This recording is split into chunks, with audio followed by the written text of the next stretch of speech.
Inspiring triumphs. Straight Leadership. This is Philippine Biography, the program that thrives on rich details, seasoned with insider insights and observations. For a remarkable weekly dose of who's really who, check out this season's episode, Know Your Congressman. See and hear their triumphs and successes. My name is Marian Alviar.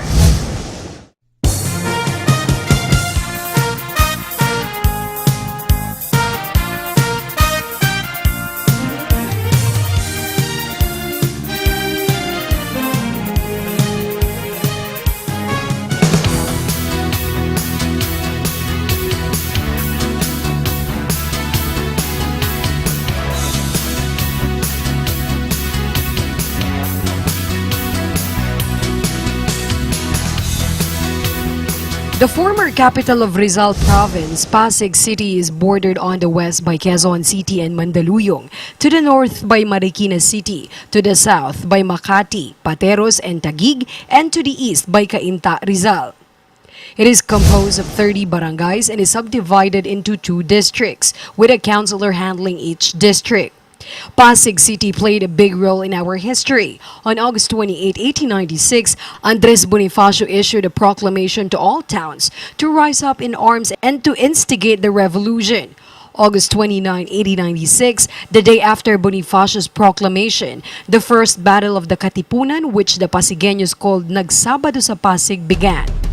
At least 2,000 Pasigueños armed with bolos and a few firearms met at the border of Barrio Maybunga and Canyogan, marched towards the plaza, and succeeded in capturing the tribunal and the Guardia Civil headquarters.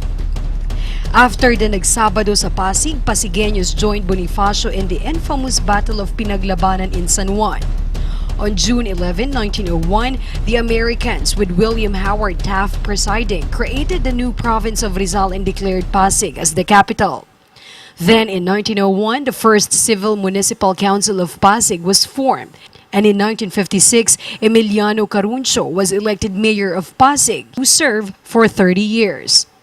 And the year 1992 marked the beginning of Pasig's rapid growth and progress, when the Ortigas Center experienced a rapid rate of development. With land area of at least 100 hectares, from banks, call centers, malls, and restaurants, Ortigas Center is an important commercial and business district in the country today.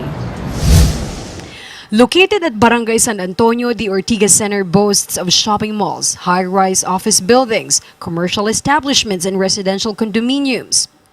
Ortigas Center can also be considered as the center of trading, since this is where the headquarters of the Philippine Stock Exchange is located. Also at the Ortigas Center is the head office of the largest electrical distribution company in the Philippines, Meralco, and the main office of San Miguel Corporation, the largest beer producer in the country. As of April 17, 2009, the Ortigas Center has a total of 7,099 registered business establishments. The top 5 business establishments in Ortigas are wholesalers, retailers, administration offices, condominium units, and big-scale manufacturers. Some of the government's important offices are also located at Ortigas, such as the Department of Education and the Integrated Bar of the Philippines. The Medical City, one of the country's prestigious hospitals, is also located in Ortigas. Pasig City is also home to several industrial and manufacturing factories, which have become the Pasigueños' major source of income. Probably the most famous and historical landmark in Pasig City is the Pasig River. Now it has been dead for decades, but there is still hope for the river as more NGOs are still trying to revive and bring it back to life. The Pasig River is 25 kilometers long, 50 meters wide, and on average is 6 meters deep.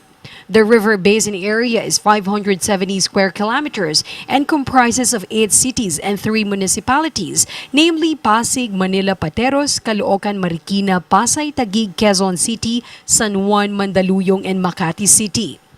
In early Philippine history, the Pasig River served as an important means of transport and as the city's lifeline and center of economic activity.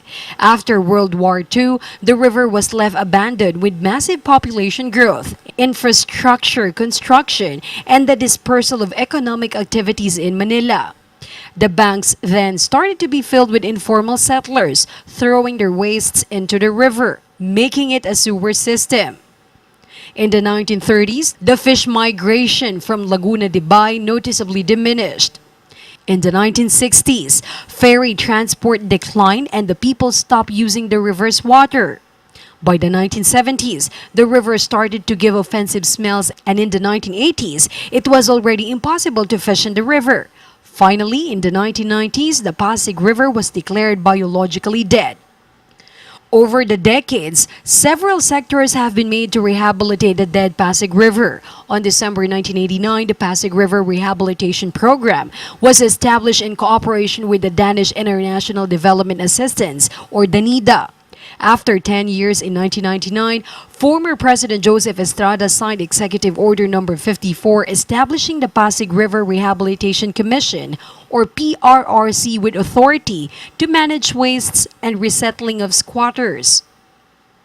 In 1995, Piso Para sa Pasig was launched to promote the rehabilitation of the river. And this year, a non-government organization formally launched the Kapit Bisig Para sa Ilog Pasig program. The program is set to use different new technologies to clean the river of its solid, industrial, and household wastes. With these programs and the help of every Filipino, it is not impossible that the next generation of Filipinos will get to experience the Pasig River in its former beauty and glory. Pasigueños' lives continue to improve with the different projects of the city government, like providing multi-purpose halls and multi-cabs to barangays to give full service to its residents. Additional school buildings and different infrastructures are under construction. These are just some of Congressman Romulo's projects that aims to continue the improvement and development of Pasig City.